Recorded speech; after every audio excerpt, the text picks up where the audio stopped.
for the Thunder. Let me ask you guys this. I mean, I still think the defensive and even offensive abilities of Kendrick Perkins is horrendous. It's laughable at times. Where should the Thunder go from there? Should they trade him? Should they release him? Well, should that's they why try to get a pick? real quick, I only need 10 seconds. Why a guy like Garnett, who's not a classic back-to-the-basket player, I mean, he's not going to muscle in and score in the lane. But he showed this postseason he's still capable. He's still of being capable a good player. of being a different kind of player inside. They have no interior offensive game, the Thunder. None. So they're reliant on those guys, as we saw, hitting shots. When Westbrook, Harden, and Durant, when all three of them are hitting or when two of them are really hitting, you know what? They can beat just about anybody in the league. But they don't have an alternative, and adding that would make a big difference. But that's not an easy add. Yeah, I mean, first of all, that also destroys. I don't know. Destroys is too hard of a word, but it disrupts their offense. I mean, they are a jump shooting offensive team predicated on wing players creating plays, and they got nothing on the inside. And if they increase their productivity on the interior, they may sacrifice their outside game. But going back to Kendrick Perkins, the only purpose he serves in the NBA is to match up against the Lakers. He matches up well against both Gasol and Bynum. But other than that, he is playing in an era of the NBA when people like him are no longer useful. He is very, very raw. He can't create anything for himself.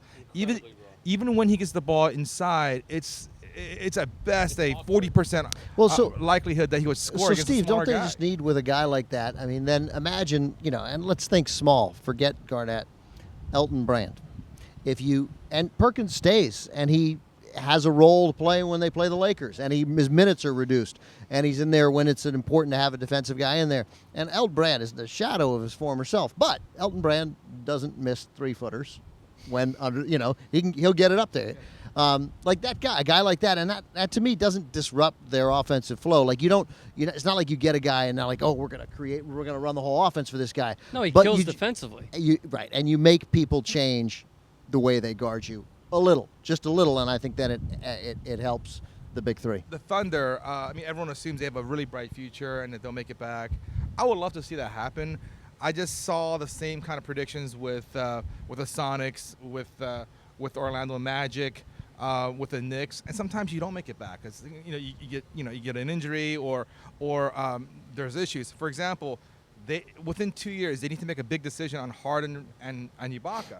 They can't keep both, I think. I mean, you can't have 4 players with max contracts or close to max contracts. So they're going to have to make a decision. That could be huge. On the surface, you would think, well, you dump Ibaka, obviously. But could I persuade either of you? Or could either of you look into it to dumping Harden and keeping Ibaka? Certainly, yeah. I mean, Serge Ibaka was we haven't seen shots blocked like that in some time in the NBA. Though he's very limited offensively right now. Yeah, but he's not. He's not like He's Kendrick fine. Perkins. He makes free throws. He can hit an open 16-footer. Yeah, he should get way more minutes than Perkins ever gets. I mean, it's crazy. Unless they're playing the Lakers, he should get 3 times the minutes that Perkins gets. This is a guy who took up basketball like Monday afternoon. I mean, he's still learning. Yeah, so there'll still be growth there. Ibaka has Kendrick huge Perkins upside. is not going to develop an offensive game. Serge Ibaka is going to get better. No, Kendrick Perkins is 28 years old. This is what he's going to be. And as good as James Harden is, and every team would love to have him. Every team is and he's going to get paid by somebody, and whoever has him, I think, will be glad that they paid him. But that skill is a little redundant. That skill, when they have to make that decision, that James Harden skill, 80% of it can be found elsewhere.